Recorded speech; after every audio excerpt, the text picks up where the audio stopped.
अली ईसा के हवारी थे और मोहम्मद के सहाबी, तुम्हारे मुरीद हैं और खलीफा के मुशीर। मैं खुद खलीफा का आशिक और जानिसार हूं। जिस तरह अबू जर तुम्हारा आशिक और दोस्तार था, यूनुस और यूसुफ की क्या गलती थी कि एक को मछली निगल गई और दूसरे को कुएं ने ले लिया। हमारी वो खुश नसीब आशिक कौम थी जो खुद तो रह गई, लेकिन अपनी आरज़ू को बालाए सलीब देखा। अली, बलवाई अगर मेरे खून पर इक्तफा करें तो मैं अपनी गर्दन उनकी तेगों के हवाले कर दूंगा, मगर इस शर्त के साथ कि तुम मेरे और उनके दरमियान हकम बनो। ये लोग तुम्हारी बात सुनते हैं। अगर ये खलीफा के खून के प्यासे हैं, तुम इन्हें मना करो, और अगर मना नहीं करते हो तो गोया तुम उन्हीं में से हो।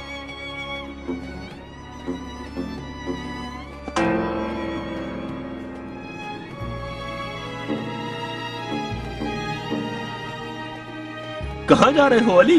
कुछ जवाब तो दो। मैं खलीफा मजलूम का कासिद हूं। अगर खलीफा कत्ल हो गए तुम जिम्मेदार हो। अपनी जबान को लगाम दे गुनाहों के पहाड़।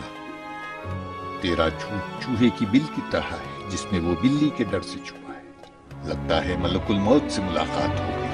अगर तू खलीफा का वफादार साथी तो खलीफा हरगिज तन्हा नहीं।